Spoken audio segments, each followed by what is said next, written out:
everybody. For our episode today, we are taking some questions our listeners have given us, and we're going to give you our most honest answers on them. So first question is, what is your favorite place which you've got to travel through work? For me, I'm going to say Frankfurt, Germany during Oktoberfest. Ooh, that sounds good already. Yeah, I think for me that was probably the most fun, and then right after that, and I only spent just a few days there, but I'd say, and then in second place to that would have been Kauai, Hawaii, when I was out there for about 4 months. I heard Kauai. Now, don't get me wrong, I've only been to like maybe two or three Hawaiian islands, but I hear Kauai is like it rains a lot, like a lot. So what's interesting about Kauai is on the north and east sides of the island, it's a very lush jungle, very thick, dense, very green. It does rain a lot over there, but for some reason, when those clouds come from because the primary weather comes from like the northeast, and so once it hits that major peak, the rain kind of stops, and then the western side of the island's kind of really dry, actually, really dry and dusty. Ooh, talk about windward, leeward. Yeah, it was. It was. I mean, it was still green. There were still trees and coconut and grass and stuff like that. But compared to the east side of the island, it's a lot more dry. And then they have the Grand Canyon of the Pacific out there on that island too. Ooh, yeah, that's pretty cool. But I will say this too: the wettest spot on the face of the earth is at the. We took this one mountain road, and I can't remember the name of the mountain, but you drive all the way to the top, you park, and you have to walk like another 1.5 miles out. And you're on the very top of this volcanic peak, and that is the wettest spot on the face of the earth. They get the most rain there than anywhere. No kidding. Wow. Apparently, there were signs stating that and stuff. So, I mean, if that's still true, pretty cool. But because when you think of like compared to the rainforest, the Amazon rainforest, or like the Congo jungle and stuff, or even parts of India or whatever else, like you don't expect one tiny little island in the Pacific to have the most rain. Right. No kidding. Well, Hawaii is kind of blessed with rain, man. Like similar situation where this was in Oahu on the windward side of the island. This was like where Kaneohe Bay and Kailua is at. This place gets like an ungodly amount of rain, like so much rain. But then there's like this mountain range that kind of splits the windward side from the leeward side. Well, obviously, but it'll be pouring rain on the windward side, and then on the leeward side it'll be bone dry. Sky's clear, blue, everything. The sun is shining. It's a nice time.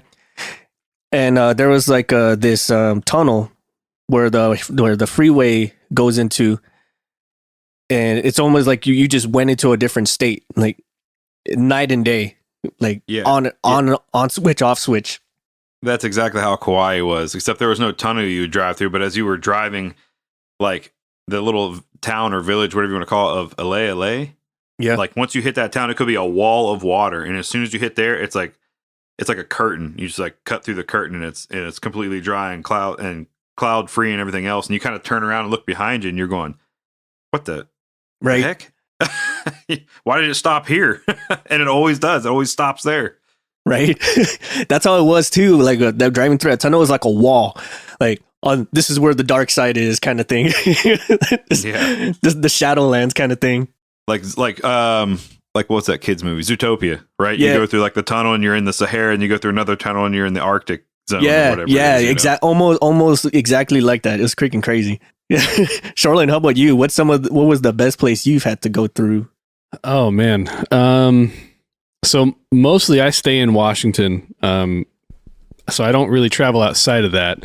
But I will say let's just say Walla Walla, because that's fun to say. Right. I'm trying to remember the name of the actual city, but anyways, my favorite location that I've done a show is. We do the show Chinook Fest every year. Shout out to the Chinook Fest. Yeah, no, I like the name. Yeah, but it's a very small in terms of a number of people. I think they max out at like 500 people or something like that. But it's a big campsite, and they rent out, all RV parking and tents and stuff like that. But so looking out from the stage, which I was the monitor tech, so I was on stage the whole time. So looking out, you have your area where people are, and there are some trees, and then there's actually a whole ass river behind them, and then it's mountains behind them. So it's just absolutely beautiful. That sounds cool already. It was really cool. And it's a big open area. It's in the middle of fucking nowhere. So it was a lot of fun. That was probably my favorite place that I've done a show. But in terms of like traveling, I'm actually pretty green to traveling. So, but yeah. Well, at least for work anyway, you mean?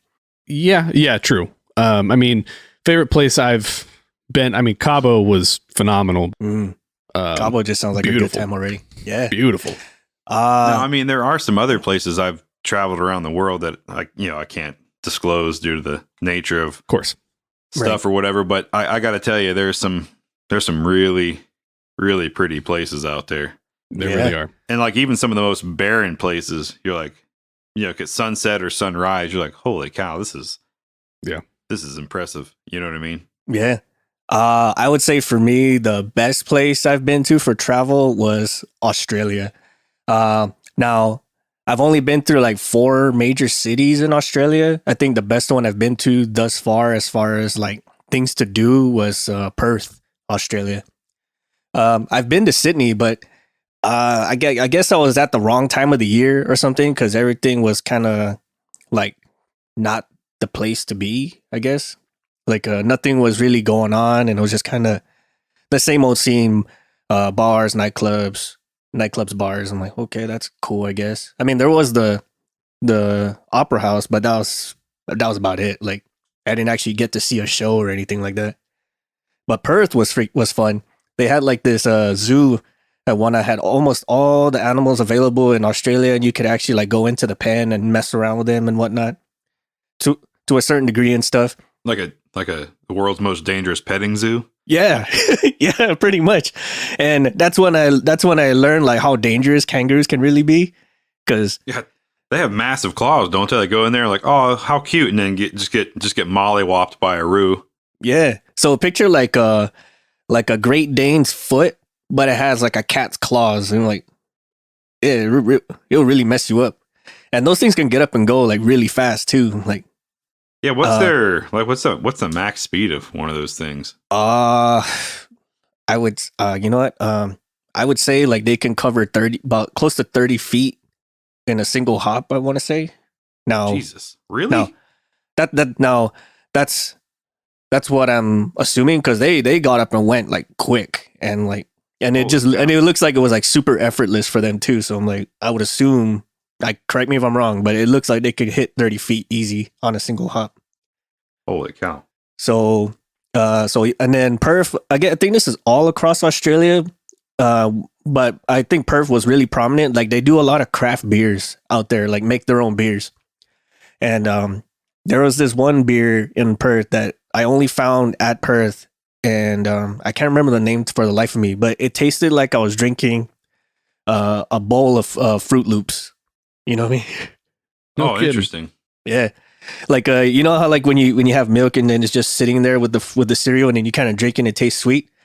So it tastes kind of like that, but it's beer. I'm like, this is so off-putting, but this is great.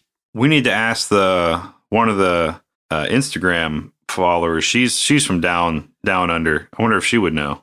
Maybe, or maybe it's original thing. I don't know, but that was probably like the best place I've been to, especially because like the life there was just happening.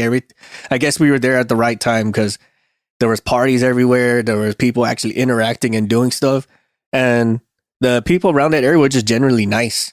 Like they're so open to making good conversation instead of just kind of staring at you all weird, like, who are you and why are you invading my land kind of thing. Yeah. You know? As we get when we travel so many places, especially military related or whatever else. Oh yeah, especially ship or plane, like, oh shit, here they are, here to destroy our bar hood and stuff like that. Okay, next question. What is your worst experience with electricity? Well, for me, it would be in the Outer Banks, North Carolina. Family was staying at a beach house there one year when I was probably, 8th or ninth grade. And they have the outdoor showers, right? You come back from the beach, keep the sand out of the house, and lightning struck right outside of the house and came through the water lines and nailed me. Oh, shit.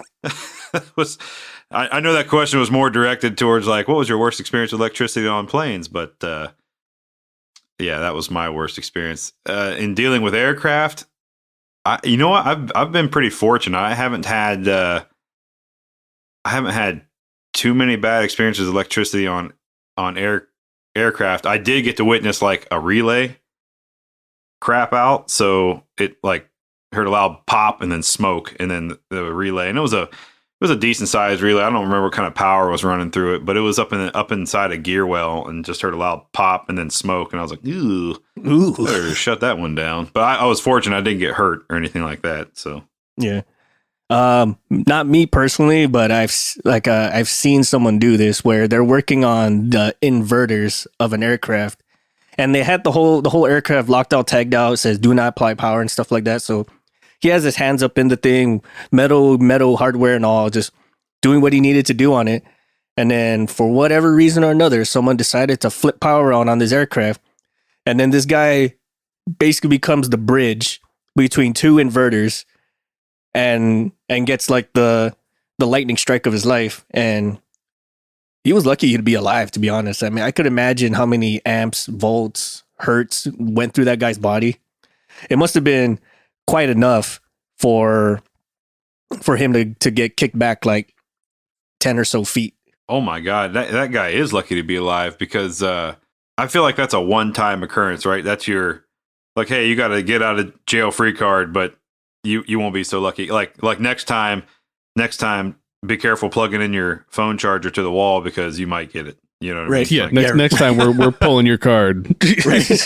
There's like, you got your one lightning strike and that's it. No superpowers. You just get to live an extra. You know what? Speaking of lightning strike and no superpowers, I got to say, when I got zapped through the water lines, that was the biggest disappointment of my life. And it still is to this day. Like, if I think back to it, I'm like, look, I could have become the Flash. I could have become, what was that cartoon back when, where it was a kid and he could like shoot lightning bolts out of his hands. Static? Was it Static? Static Shock? Static Shock, yeah, or something like that. Yeah. I got nothing. I couldn't even even a superpower of like I could just brush my feet on any carpet and zap somebody. Like not even super low skill level, you know? You're like, man, my metabolism isn't even running faster. Yeah, that's right. I think it slowed it down, to be honest with you, because I've done nothing but balloons since then. And even with a balloon, you can get a little static on it, and you can it'll hold on your hair or whatever. Nothing. Yep. Oh man, it's the worst. Oh man, I would say mine probably had to do with a 3-phase motor. There was a recessed hot pin. I think it was a hot pin. And it arced, and I was plugging it in. So what happened? I told my guys, "Hey, don't turn on any of the powers to the motor. I'm going to finish plugging them in, and then we can turn them on." Well, they didn't listen, and so I went to go plug the motor in, and it was powered on, the cable that was laying there, and I went to go plug it in, and the hot leg that was recessed arced, and I got the shit shocked out of me. That was probably the most dangerous one, but probably my worst experience, probably at work, period, just because of how embarrassing it was at the time. We were doing this show in a hockey arena, and it was too small of a PA, not enough equipment. It was totally undersold, and we were drawing too much power for the power distro that we were using. So for those at home, when you're at a show, chances are you're running from like a big power service to this power distro that breaks out your power into multiple circuits, multiple everything. Well, the one that we were using was older. It has been totally beat to shit, and like I can't stress enough how terrible it was. Anyways, not to mention the PA was undersized, so now you're having to push it harder, meaning you're having to draw more power, and those circuits kept popping. So we got it figured out. We got everything dialed in, and everybody was happy until the final band came on, so the big headliner of the night. And every time a subwoofer would hit, which it was a hip-hop show, so that's, just all the time. That bass drop. Every time he was pushing the sub so hard that it was drawing too much power and it would shut off a circuit. So a sub would hit, this circuit would shut off, and then I'd have to, I being the A3, the stage person, had to sit at the power distro and just flip circuits all night, the rest of the night. Sub would hit, this circuit would drop off. I'd flip it, this circuit would drop off, flip it. And so when this is happening, we're losing the mids out of the left side of the PA. We're losing the subs over here. We're losing sporadically throughout the show. We're losing so much. That was probably my worst experience at work, period. But that's also a horrible electricity problem. Oh shit. Yeah, no kidding. I will say for you reminded me talking about throwing relays and all that. So one of our technicians in the back shop built a breakout test box for aircraft. So you plug it in, and there's these different points where you can plug in your multimeter for testing different circuits and whatever else. But once you plug the test box into the power source, it was an improper ground, come to find out, on the inside of the box. But if you would go to touch the box, you get a little zap every time. It wasn't much. It was like getting static shock, Yeah. It was just shit. And you sit there and take your readings, you pull them out, and you're like, all right, here we go again. And you just kept doing that until we took it to the back shop, something's wrong. And they're like, oh yeah, it was an improper ground. No shit. Okay, next question. Is it a requirement to pole dance when working on the strut of a landing gear? Asking for a friend. Yeah, is it a requirement? I'm going to go ahead and say yeah. Yeah, it definitely is a requirement. But I gotta, if I'm being honest, I gotta admit I've fallen short and have failed you because I have not done that myself. But there's still time. But that being said, I'm QA now, so does that mean I write myself up? Only if I catch myself. Right. You gotta catch I have to catch my reflection in something. I think I'm good. I have yet to do that. Well, then again, I haven't worked on an aircraft that has a big enough strut for me to pole dance. I would say I think the longest strut I ever messed around with was probably I don't know, 2 feet. I don't even think I'd be able to do it. You're I'm small, but I'm not that small. Yeah, man. It won't be a great show. I'll say that much. Right? You won't get your money's worth. Oh, that's funny. Now I seen other people. I don't know if you want to call it so much of a pole dance as more of gyrating motions, but but I have witnessed people gyrate in certain movements to attract a mate. Oh, that's funny. Oh shit. Oh man, that's a good question. You, Shoreline?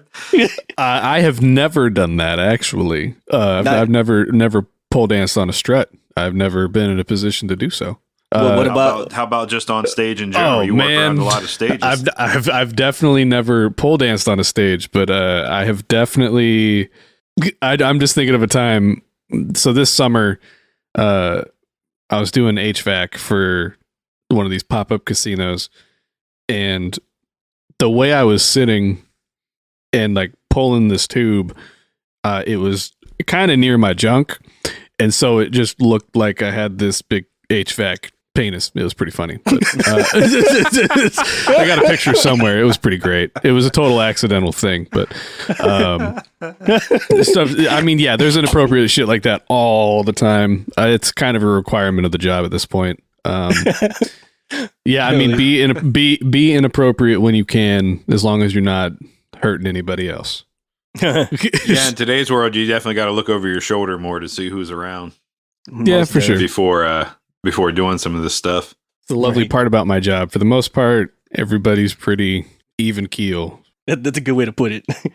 Okay. Next question. That was a good one. Next, I enjoyed that question a lot. Next one. When working on controls, is it not required to pretend you are flying and make the airplane sound while you're doing it?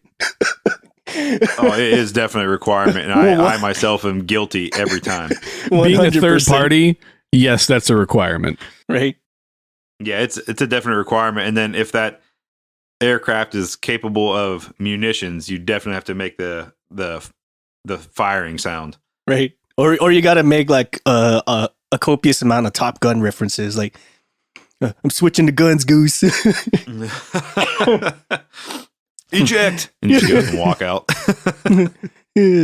What's it? Or you have because to make I was the A10 inverted. sound. You got to make Right. that 30 mic sound from the A10 every Right. time, even if you're like in a Cessna. You Bert. Oh shit. That's 100%. Yes, it is required. You got to make the sounds. You got to. You have to. Otherwise, did you even do anything? Yeah, I think it's part of the sign off. Actually, you have to put in your sign off. Performed operational flight control operational checks in accordance with your reference manual. Follow on sounds. Approved. Yeah. Approved by QA. No further defects noted. All tools and FOD accounted for. and then on like the in process inspection, like witness 5 Top Gun quotes. Yeah. Oh, sorry. You only got 4 in. I got to fail you. I got to fail the inspection. Sorry. Sorry, man. You got to do it all over again. Go watch the movie and come back. Return to shop. That's awesome. Yeah, I've done that several times, and I still do it. I don't know why. But I still do it. I could just be walking through the hangar, and I'll make the sound of like an F-18 banking overhead. Just have to. You have to. Absolutely have to. Because if you don't, then something's going to break. Shoreline, I imagine you just walk around going all day from the man. shows and stuff. I can't tell you how many songs I've gotten stuck in my head, either prior to a show and like trying to learn the material of the band, or after the show being like, okay, well, I'll have this song stuck in my head until the next one. I remember one year it was pretty much any fucking Bruno Mars song. Because we did this, we always do this Bad of Seattle, Taste of Tacoma. It's their big food festivals that happen up here. And it's a bunch of cover bands all day for the most part, or top 40s bands, or tribute bands of some sort. And this would have probably been 2-3 years ago now. But I swear to God, whatever stage I was working on, everybody that came on that stage for 3 days straight, every single band played the same 2, maybe even 3 Bruno Mars songs. And it was insane. That's interesting. Yeah. That's Also the song playing. X's and O's. That was another one. Oh my God. Yeah, that song. Fuck that song. I heard that I know song, that no song. joke, at least fucking 40 times that weekend. And I like was stuck in my head until the following forever. But that and a different show I'm thinking of is like Neil Diamond. That's always. Dude, I was just about to say Neil Diamond as a joke, but here we go. Oh no, for sure. It's just overplayed. No offense to Neil Diamond, but no, not. Nope. You know, it's a song that was played almost all the time when, now we're going about that. It was Kanye West's Better, Faster, Stronger or whatever. Yep. Shout out that Daft they did with Punk. Daft Punk. Yeah. Yeah, that one with Daft Punk.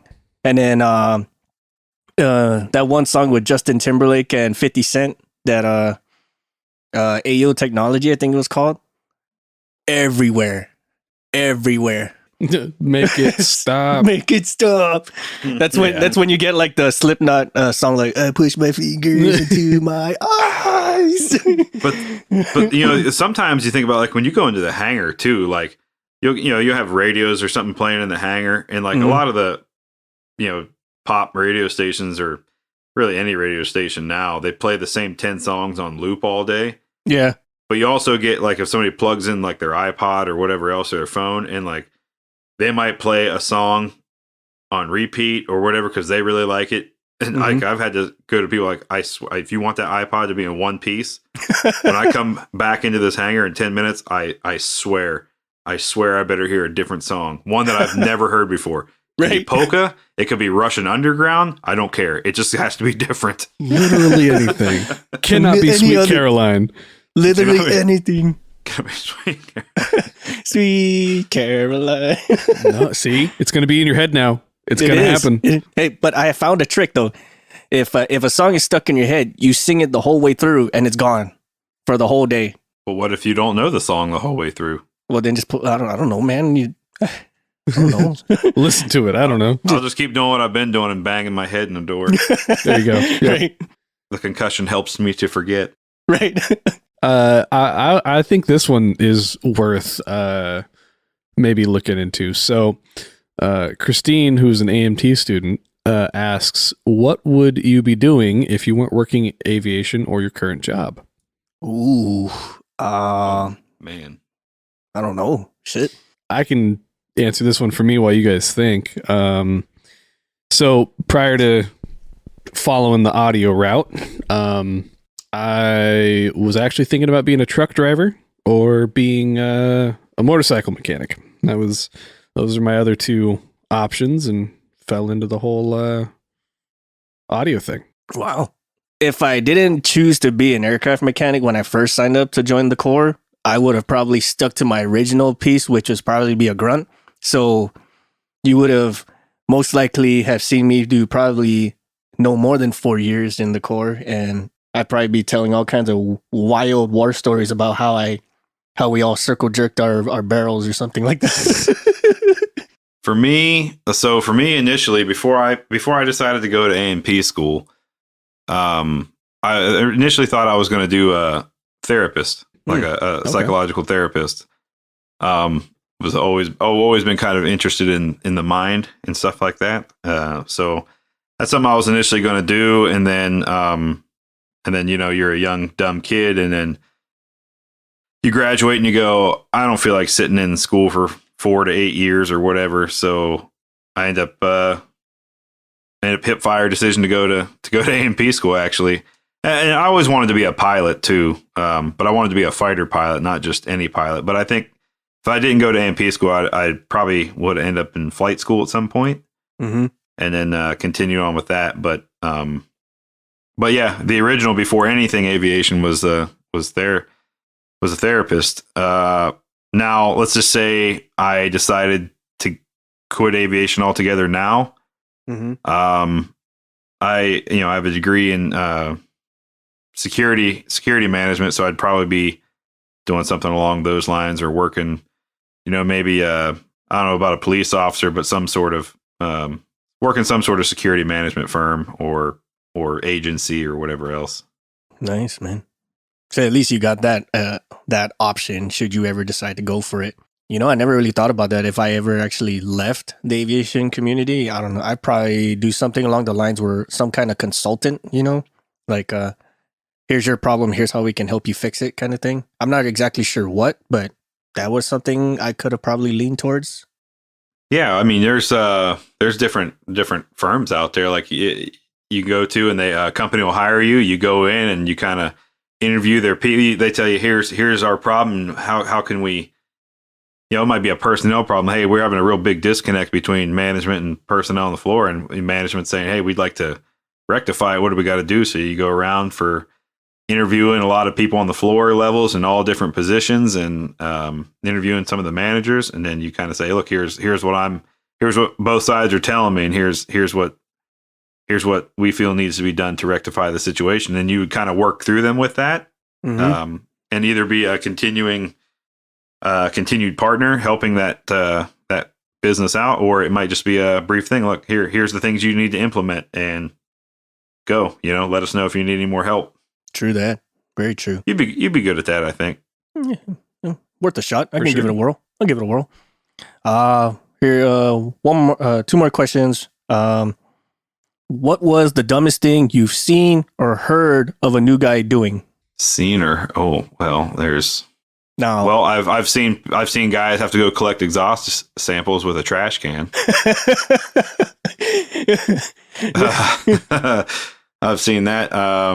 I've seen where you had to go like not really mop the flight line, but like sweep the flight line in the middle of like a sandstorm. You know, that was more of a punishment thing, I think, or maybe hazing, if I can use that word, a hazing method. Yeah, those are the couple for the first two that come to mind. And as we talk, I'm sure some more will pop into my head. So one of the dumbest things, or dumb/smart thing I've seen someone do was he got told to find a bucket of rotor wash, right? Now, we most of us already can tell that doesn't exist, you know, or it's not something you could just collect in the bucket. But this guy, he had a family member who is in charge of a supply system. So he goes to him and says, "Hey, I need a bucket of rotor wash. How and where can I find it?" And he somehow figures out the stock number for this thing, that there is such a thing as rotor wash. And so he puts it on order. And he didn't know how it got shipped. So he just says quantity 1, order, ship, right? But he was thinking it was going to ship as a bucket, but it ended up shipping as a pallet. Like a pallet of like, I don't know, like 20 or 30 or so buckets of this quote unquote rotor wash. And it shows up to the hangar. And we're like, what the fuck is this big pallet of buckets doing here? And they look at it as rotor wash. We're like, who the fuck ordered all this rotor wash? We're like, oh, that was me. I got you your rotor wash. I did it. It did it as it's told, sir. Are you does as proud? told. Are you proud? So we found out like that whole pallet costed about $15,000. Oh my. So he billed that organization $15,000 for a pallet of rotor wash. Oh man. That reminds. Okay, so as you said, that reminded me of one more. I've seen new guys get told to go and find a copy of the ID10T form. Oh man. And just don't come back until you get me a copy of the ID10T form. And so this person walking through every building, every hangar, every admin office, sending emails like, can anybody provide me a copy of the ID10T form? And everybody's going, the what? You know, or some people would be like, know what they're talking about, like, and they would laugh and just kind of chuckle and say, get out of here. You need to go over here. And they would send them to another friend to get so the friend could get a good laugh too. Yeah. Oh man. That's hilarious. So, I mean, other than watching somebody go search for some shoreline, which if you're curious on that story, check out bonus episode 1. Hey. This one's a little more serious, but lying on your application, saying that you know how to do something you don't know how to do. I remember there was this one guy who was fresh out of a Florida production college.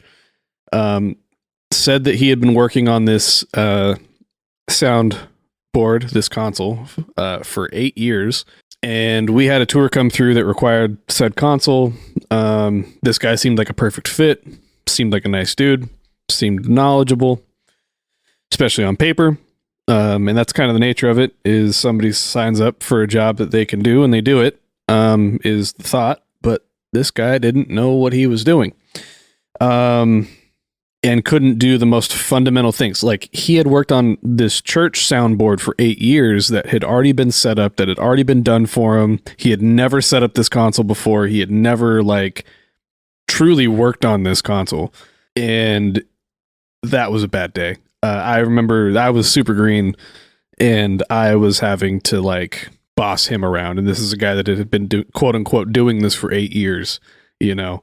And I was months into the job. Yeah. And had never worked on this console before, and I was still running circles around him. Jesus. Yeah. I mean, at least he didn't try to shock himself or do something where it'll just destroy the equipment. True, but he also, it was funny, right? Because in my mentor, who is kind of a take no bullshit kind of guy, he was working at front of house. This guy was supposed to be in Monitor World, and oh my god, he fucking lit his ass up. so hard. And then at the end of the night, it's like a 15, 16-hour day, and dude's like, oh, well, my ride's here. And it's like, dude, we still have to load out. We still have all this shit to get the fuck out of here. So, like, you can't go. I'm sorry that your girlfriend's sitting in the fucking parking lot, but, like, you're not done working. Like, right? You can't go. And so he kept bitching. And my mentor finally looked at him and said, fine, get the fuck out of here. It's the last time you'll ever get fucking called. Damn. Like, I'm so done with you. You're useless. Like, jeez. Yeah. So, I guess case in point, don't lie on your application and, I don't know, work harder. Right? Or be better at the fake it till you make it. Yeah, man. Or at least like ask, you know what I mean? Like, hey man, like it's been a while. I'm not familiar with this kind of console. Like, you just make something up. Yeah. At this point, just come clean. Like, dude was just freezing and then pretending he knew what he was doing. It's like, my guy, no, you're doing it wrong. Right? It's like that one SpongeBob where like he takes a deep breath and puts his hands together, like. Mm-hmm. Yeah, that's funny. Okay, last question. Would you say jet fuel is a cologne or an aftershave? Ooh. For me, it's a diuretic. 100%. Yeah, we actually talked about that in our tanks episode. That's one of the many ways to evacuate your internals. Clean yourself out, as they say. Detox in all the wrong ways. I think jet fuel is a more of a cologne than an aftershave. Really? I was kind of leaning more towards aftershave, and then here's the reason why I would say it's more of an aftershave, because with cologne it just the smell permeates depending on how much you put. But aftershave burns when you put it on, so it still has the smell, but it burns when you put it on. So that's kind of like how I feel with jet fuel, that it doesn't just coat you, it goes through you.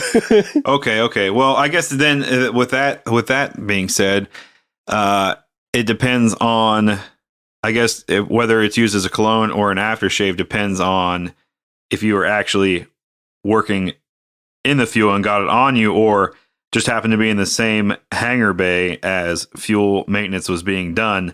And that fuel permeates the air. So if you just happen to be you come out of there at the end of the day and you're like, I didn't even touch any fuel today, but it's stuck to your clothing. That's true. You got me there. So I think it depends on if you were actually hands-on with it or just in the vicinity. Very true. Now, how many of you guys ever had an instance where like you take your significant other or to a place to be a little bit intimate, and then another people are too, and then this one guy just like showered himself in some kind of cologne or aftershave, and it just like engulfs the room? I've been the guy who's engulfed the room. Is it better than the alternative though in your situation? Like, were you smelling pretty terrible when you did it? Like when I filled the room? Yeah. Oh yeah. I mean, I was working a fuel control earlier that day and popped the main feed line off, and there's always some residual in the line, and sometimes when you're in a hurry, you're not being super careful. Mm-hmm. And I had soaked myself and my shoes and everything else, and then I was supposed to meet the significant other for dinner, and I showed up to the restaurant, and they were like, "Whoa, what is wrong? Why do you smell so terrible?" And you could tell like other people in the restaurant were like, "Is something burning?" Yeah. And then you're like talking to the waiter, like, "I think there's a gas leak or something. There's a problem. It really stinks in here." And you're kind of over there pulling your hood up over your head, like, "It's not me." That's funny. That is awesome. And man, I'm telling you, like after I does anything with fuel, like that's it for my day. Like there's no way I'm going anywhere other than to the shower and then to sleep. Cause like same situation with you, MVP. Like your existence is like hindering people, you know? Yeah, I know. Like I've been on the road and got covered in fuel, and then in one instance, like I got in the back, I was like, "Oh man, I need to get a bucket." So I got in the back of the box van we had to work, and one of the guys before me who was in the van had filled up like half a 5-gallon bucket full of fuel, And I didn't realize it. And I was, it was in the dark time and I was moving around and I tripped over the bucket and it just soaked both my feet. Both my feet. And I, like, you want to talk about like just shouting the obscenities. That was that day because you're just like, it's already a bad day because you're dealing with fuel a little bit. And you're already covered. And then just and for me, when my feet get soaked, I'm like, that's it. Day's done. I can't. And I didn't have a replacement socks or shoes. And so when I left work that day, I walked out the front door.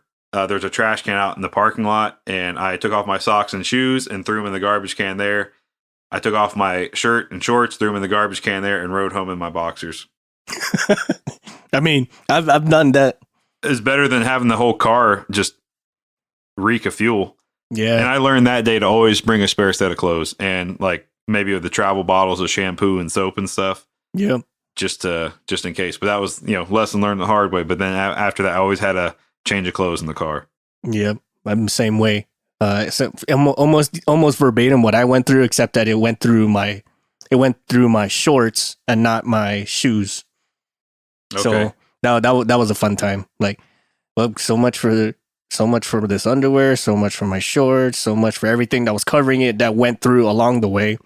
So I basically like drove home in like a skirt, like a makeshift skirt, a towel. We had a guy, yeah. So that's where I was going. We had a guy once who didn't have it. Same thing. He soaked all of his clothes, and we found like a towel in the back of the FBO. Like we asked one of the girls who worked the FBO, like, "Hey, you got a spare towel?" I'm like, yeah, here's one. And he goes in the bathroom and comes out, no shirt, no shoes or socks, just a towel wrapped around his waist. He's like, I'm gonna go home now.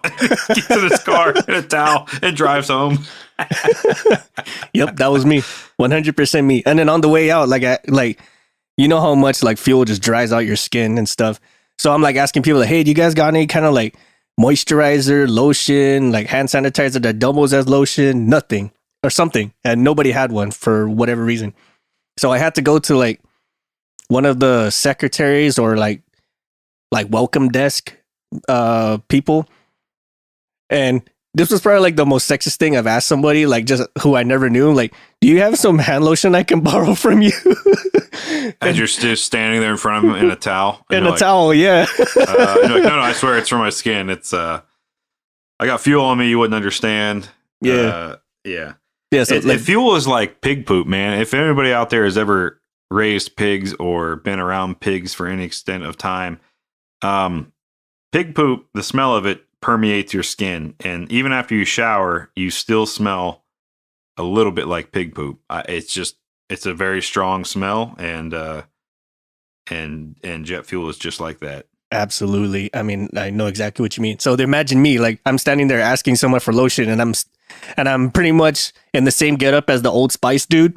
You know, like Terry Crews. Like, you got some lotion with the peck dance.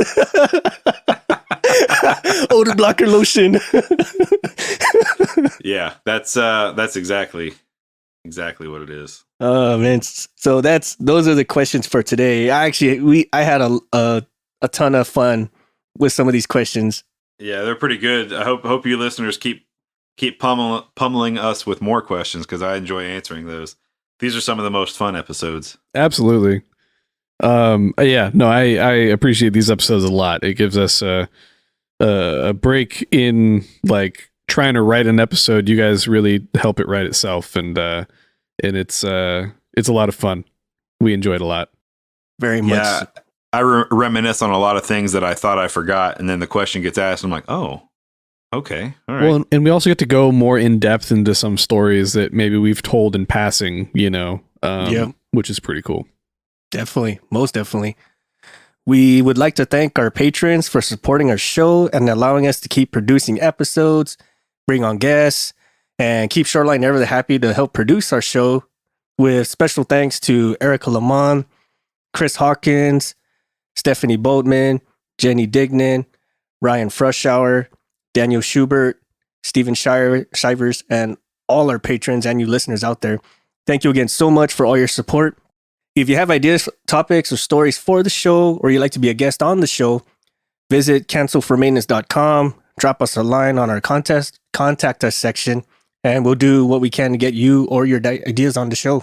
Check out our sponsor, Rockwell Time, for all sorts of outdoors and sporting apparel like watches, safety rated sunglasses, or some snowboarding goods. Visit rockwelltime.com, use code CX4MX, and save 10% off your purchases.